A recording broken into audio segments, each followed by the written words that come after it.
Bienvenidos a una emisión más de La Semana en 10, un espacio de la Barra Mexicana de Abogados dedicado a llevar al público en general las noticias jurídicas más relevantes de la semana.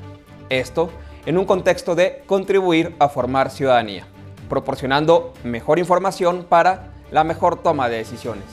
Mi nombre es Luis Pereda y comenzamos.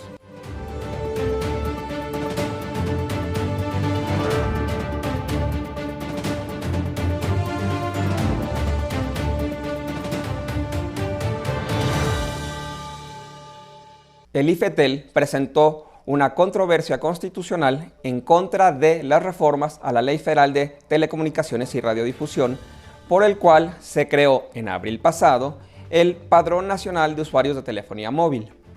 A juicio de este órgano constitucional autónomo, las reformas violan su autonomía presupuestal, pues el Congreso le obliga a utilizar su presupuesto corriente para la creación de este Padrón Nacional, cosa que no tenía contemplado el IFETEL. Además, a juicio del IFETEL, el Congreso de la Unión viola sus facultades cuando le obliga al IFETEL a llevar a cabo la implementación de un modelo regulatorio que condiciona el acceso a los servicios de telecomunicaciones y prevé la cancelación de líneas telefónicas, lo cual, entre otras cosas, viola el objetivo para el cual fue creado el IFETEL. Veremos qué sucede en la Suprema Corte. La Comisión Interamericana de Derechos Humanos expresó su preocupación por la violencia electoral que se vive en México, por lo que le hizo un llamado al Estado mexicano para prevenir y garantizar la vida de las candidatos y los candidatos, ya que desde septiembre del año pasado, fecha en la que inició el proceso electoral, hasta el 26 de mayo pasado, había habido 88 actores políticos que habían muerto por el contexto de las elecciones. De esos 88, 34 eran candidatos o candidatas. Por supuesto, esta violencia electoral que se vive en México es violatoria de los derechos a la vida y a la integridad previstos en la propia Convención Interamericana, pero también viola derechos políticos establecidos en la Convención Americana y también en la Convención Belén do Pará. Por esta razón, la propia Comisión Interamericana de Derechos Humanos muestra su preocupación. Ojalá que en este proceso electoral no haya una sola víctima más. Una nueva reforma a la Constitución. En esta ocasión se reformó el artículo 73 para adicionar una fracción 23 bis, por la cual el Congreso de la Unión ahora tiene facultades para legislar en materia de seguridad privada. Francamente, es aberrante la poca técnica legislativa, no solo para adicionar una fracción bis, cuando en realidad lo que tendría que haber hecho el Congreso es recorrer la numeración, sino la manera en la que se va dañando poco a poco el federalismo mexicano, arrebatándole cada vez más facultades legislativas a los congresos estatales. Y siempre bajo la misma idea equivocada de que desde el Congreso de la Unión se puede hacer mejor. Además, el propio Congreso se da la autoobligación de legislar en 6 meses para crear la Ley General de Seguridad Privada y da otros 6 meses para que las entidades y el propio Congreso armonicen la legislación vigente. Sin embargo, el Congreso, consciente de su frecuente omisión legislativa, establece ahora ya un candado en el cual dice que si no logra cumplir la autoobligación que se asignó, serán las propias entidades federativas las que aplicarán directamente la Ley General de Seguridad Privada. Mal por donde se vea. A casi una semana del día de las elecciones, prácticamente una quinta parte de las 27.648 candidaturas que contienden por algún cargo de elección popular han incumplido en registrar sus ingresos y gastos en el Sistema Integral de Fiscalización del INE.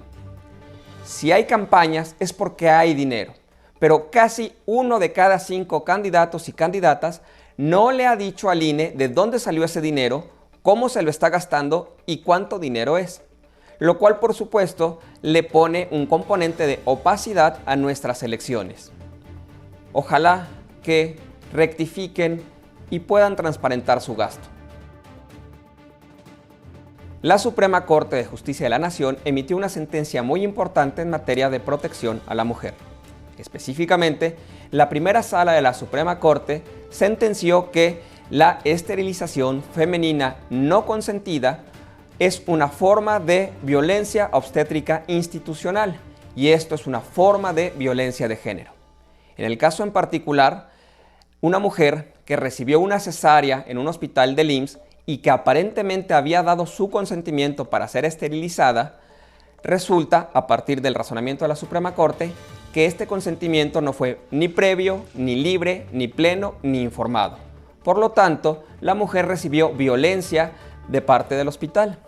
Ahora, utilizando el principio de la reversión de la carga de la prueba, la Suprema Corte determinó que el IMSS tiene la obligación de reparar el daño a través de revertir la operación de esterilización, si es que esto es médicamente posible.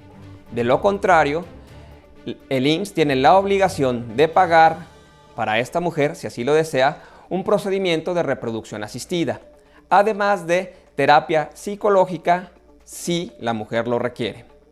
Este es un paso importante para mandar una señal muy clara a todo el gobierno. No puede haber violencia en contra de las mujeres, y mucho menos cuando esta parte de estereotipos.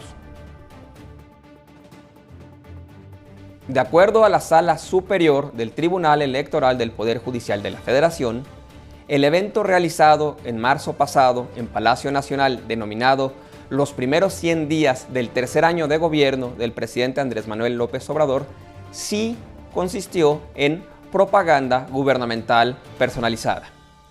La Sala Superior del Tribunal Electoral determinó enviar a la sala especializada, a la sala regional especializada, esta sentencia para que sea esta sala regional la que determine cuál será la sanción y establezca medidas para la no repetición de estos actos.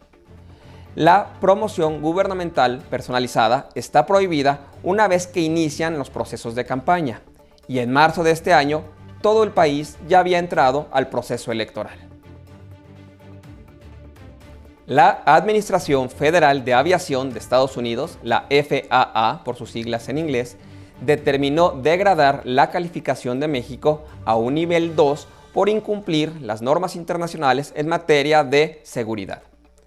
Esta calificación para México no compromete las rutas actuales. Sin embargo, en el periodo de recuperación del socioeconómico comercial más importante de México, las aerolíneas nacionales no podrán incrementar rutas, frecuencias, registrar aeronaves adicionales y tendrán afectaciones en los códigos compartidos con aerolíneas norteamericanas.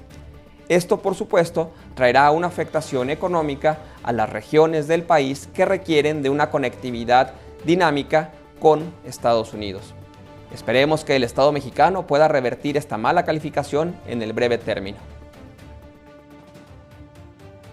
Una buena noticia en materia de transparencia.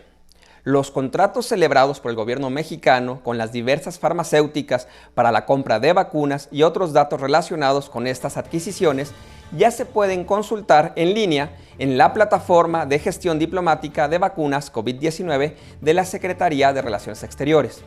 Esta es una buena noticia porque todos tenemos derecho a la información pública gubernamental y debemos de saber cuánto costaron los contratos, cuánto costó cada una de las vacunas y cuáles fueron las condiciones de compra-venta. Bien por el gobierno en este sentido. El Instituto Nacional Electoral decidió cancelar 3 candidaturas a diputaciones federales por haber aportado información falsa en el formato 3 de 3 contra la violencia, ya que se comprobó que 2 hombres y una mujer habían aportado información falsa diciendo que no habían cometido actos de violencia política contra las mujeres en razón de género, lo cual sí había sucedido. Esta es una buena noticia. Qué bueno que empieza a haber consecuencias en el mundo real para aquellos candidatos y candidatas que falsean información. No cualquiera debería de ser candidato. Recuerden que uno de los requisitos que establece la Constitución es tener un modo honesto de vivir para poder recibir el voto de los ciudadanos. Si hay violencia política en razón de género, eso no es un modo honesto de vivir. Qué bueno por el INE. Esto es todo por el día de hoy. Muchas gracias por habernos acompañado en una emisión más de La Semana en 10. Le pido que por favor sea generoso y generosa y nos haga llegar sus comentarios y sugerencias a través de las redes sociales en las que este contenido llega hasta su pantalla. Mientras tanto, mi nombre es Luis Pereda y nos vemos la próxima semana.